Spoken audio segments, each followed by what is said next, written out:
Hello friends, स्वागत है आप सभी का रवि सर यू के वाले में। आज के वीडियो को चलिए शुरू करते हैं। और आज की वीडियो है उत्तराखंड एसएससी के लिए, जिसमें हम 10+2 और ग्रेजुएट लेवल के जितने भी एग्जाम हैं उत्तराखंड के, जैसे ग्रुप सी और कनिष्ठ सहायक, वीडियो, वीपीडीओ, जो भी एग्जाम आपके आने वाले हैं उन सभी के लिए यहाँ पर सामान्य ज्ञान और सामान्य अध्ययन की तैयारी कर रहे हैं।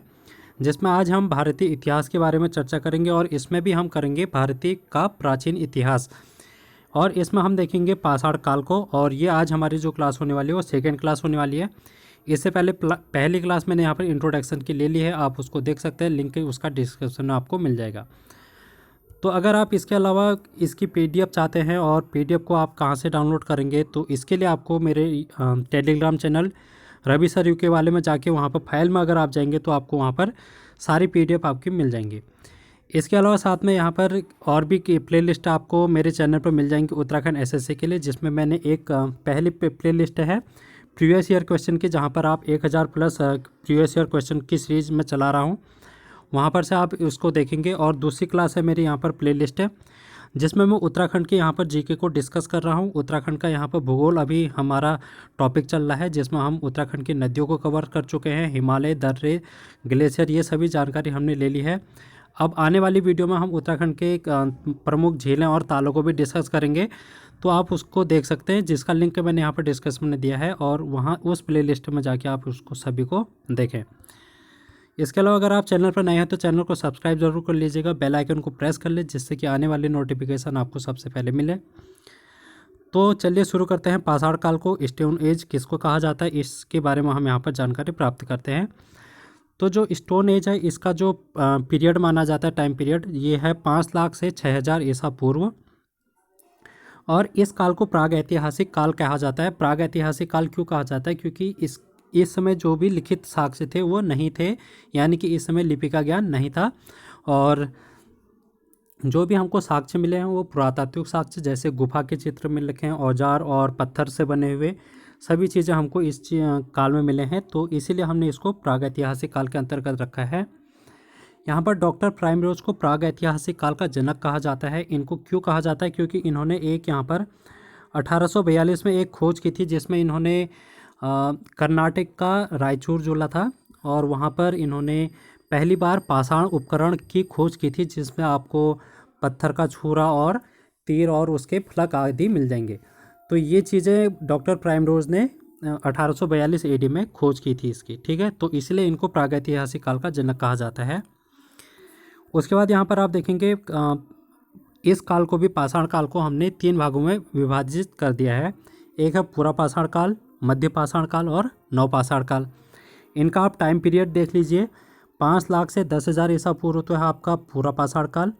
मध्य की बात करेंगे तो 10,000 से 8,000, और नवपाषाण काल जो कि है 8,000 से 6,000 ईसा पूर्व। अब हम देखेंगे यहाँ पर पूरा पाषाण काल, मध्य पाषाण काल और नवपाषाण काल में क्या क्या चीज़ें और कौन कौन से अभिलेख आपको मिले हैं, यहाँ से कौन कौन से पुरातात्विक खोज इन कालों में मिली हैं, उन सभी को हम यहाँ पर डिस्कस करेंगे। ये क्वेश्चन आपके एग्जाम में पॉइंट टू पॉइंट मिलते हैं, तो आप इनको देखिए यहाँ से और ज़्यादा से ज़्यादा इसको रिवीजन कीजिएगा, ठीक है। तो हम चलते हैं पहले पूरा पाषाण काल में, जिसका टाइम पीरियड यहाँ पर है 5 लाख से 10,000 ईसा पूर्व। इसकी विशेषताएं क्या हैं और इसको हम देख लेते हैं। वैसे देखा जाए तो पूरा पाषाण काल को भी यहाँ पर 3 भागों में विभाजित किया जाता है। निम्न पूरा पाषाण काल, एक होता है मध्य पूरा पाषाण काल, और एक होता है उच्च पूरा पाषाण काल। ये आप लिख लेंगे तो ज़्यादा आपको ज़्यादा समझ में आएगा। तो क्योंकि यहाँ पर जो निम्न पूरा पाषाण काल है, इसको हम हैंड एक्स संस्कृति के नाम से भी जानते हैं, इसलिए मैंने आपको ये वाली चीज़ बताई यहाँ पर। तो हैंड या एक्स संस्कृति किस काल को माना जाता है? तो हम बोलेंगे निम्न पूरा पाषाण काल को। तो ये क्वेश्चन आया हुआ था, तो इसलिए मैंने यहाँ पर आपको डिस्कस कर दिया है वाला। इसके अलावा यहाँ पर विशेषताएं देख लेते हैं पूरा पाषाण काल की क्या क्या विशेषताएं हैं।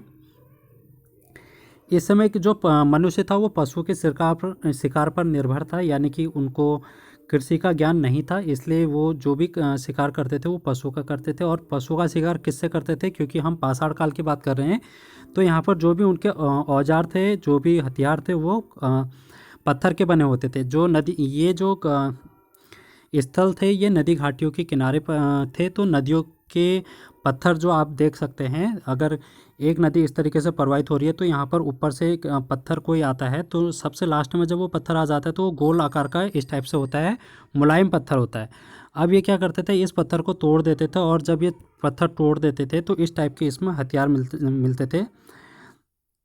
जैसे आप देख सकते हैं ये और ये, इस तरीके से ये हथियार बन जाते थे। और इन्हीं को इन हथियारों का नाम इन्होंने चापर, विदारणी और खुरसनी और ब्लेड कहा। इनके अलग अलग नाम रख दिए थे इन औजारों के, जो कि पाषाण हथियार थे।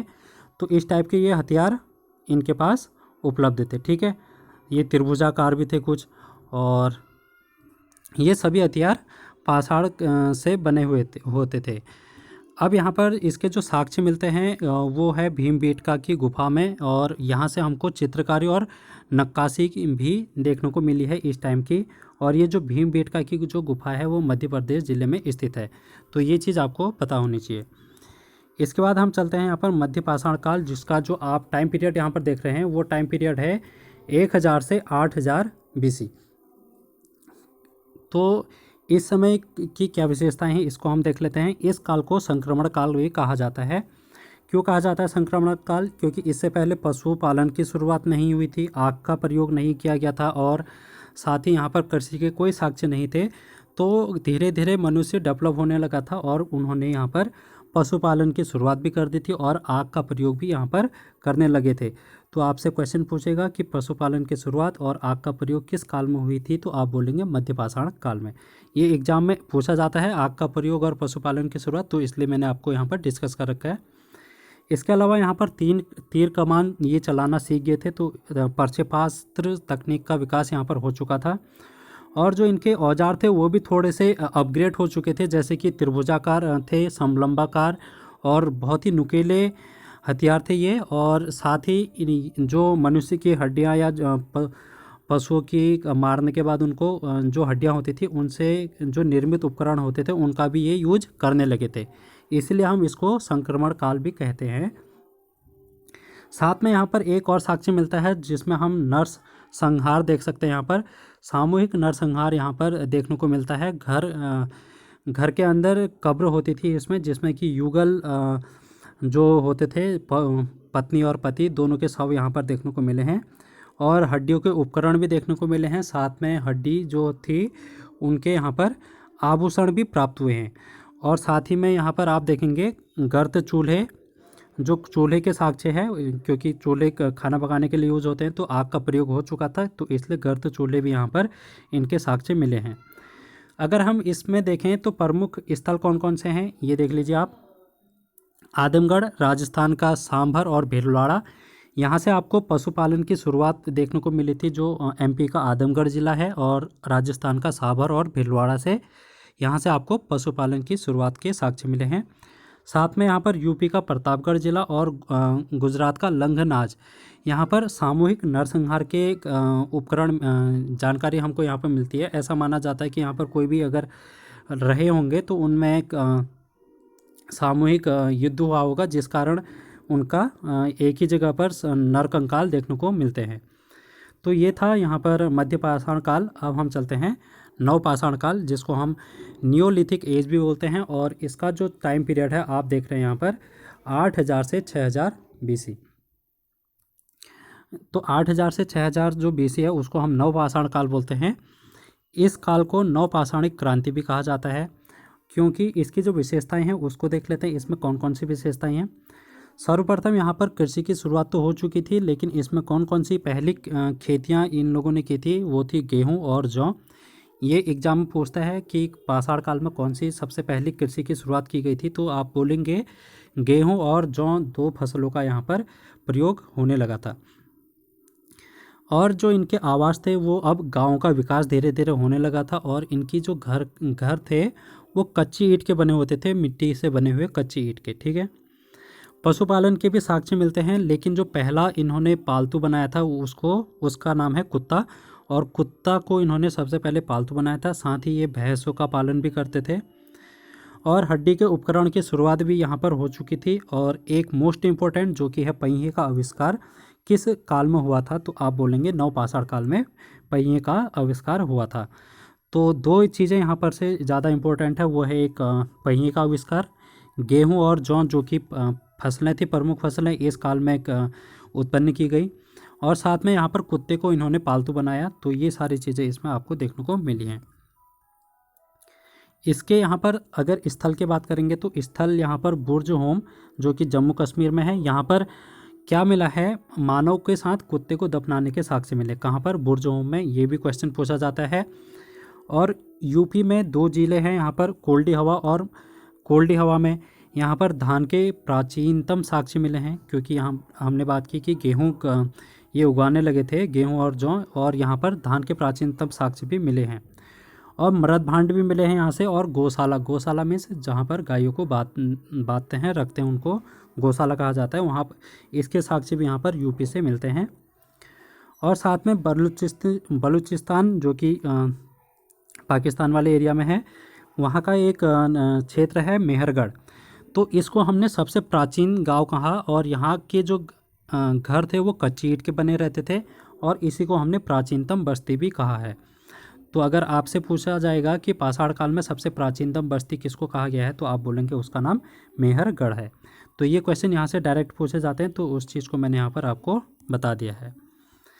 अब यहाँ पर ताम्र पाषाण काल चलते हैं, जिसको हम बोलते हैं कॉपर एज। इसका जो काल माना जाता है वो माना जाता है 2000 से 1000 BC।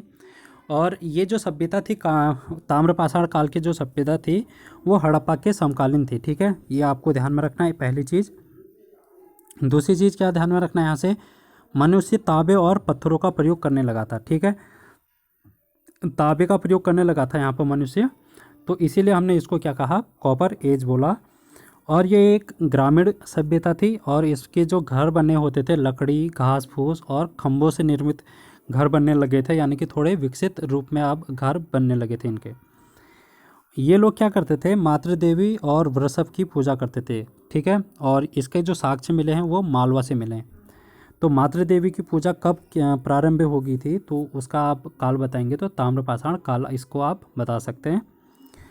इसके अलावा यहाँ पर जो साक्ष्य मिले हैं वो दैमाबाद से मिले हैं।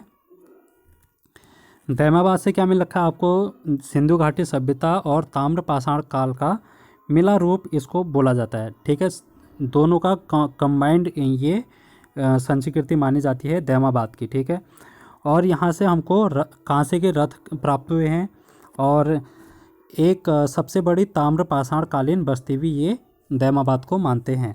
तो इसलिए दैमाबाद ये इम्पोर्टेंट हो जाता है ताम्रपाषाण कालीन से, क्योंकि ये यहाँ से आपको 2-3 चीज़ें ध्यान में रखनी। एक तो सबसे पहले सबसे बड़ी ताम्रपाषाण कालीन बस्ती थी, और दूसरा यहाँ पर कांसे के रथ प्राप्त हुए हैं, और तीसरा यह सिंधु घाटी सभ्यता और ताम्रपाषाण काल सभ्यता का मिला जुला रूप है।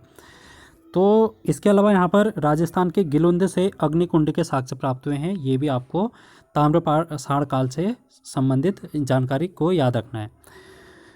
तो ये था, आज हमने पाषाण काल को एक ही वीडियो में कंप्लीट कर रखा है। इससे ज़्यादा हम डीप में नहीं जाने वाले, क्योंकि डीप में आपको ज़्यादा क्वेश्चन पूछता है नहीं उत्तराखंड में, क्योंकि यहाँ पर 40 मार्क्स का जो भी जनरल नॉलेज आने वाली है आपकी, उसमें हिस्ट्री, पॉलिटी और अन्य भी चीज़ें हैं। तो इसलिए हिस्ट्री को ज़्यादा डीप में नहीं पूछेगा, ऊपर ऊपर क्वेश्चन पूछेगा। तो मैंने आपको वो सारी चीज़ें यहाँ पर बता दी हैं। तो थैंक यू, आज की वीडियो में इतना ही। चैनल को सब्सक्राइब ज़रूर कीजिएगा, वीडियो को शेयर कीजिएगा, लाइक कीजिएगा, और थैंक यू सो मच।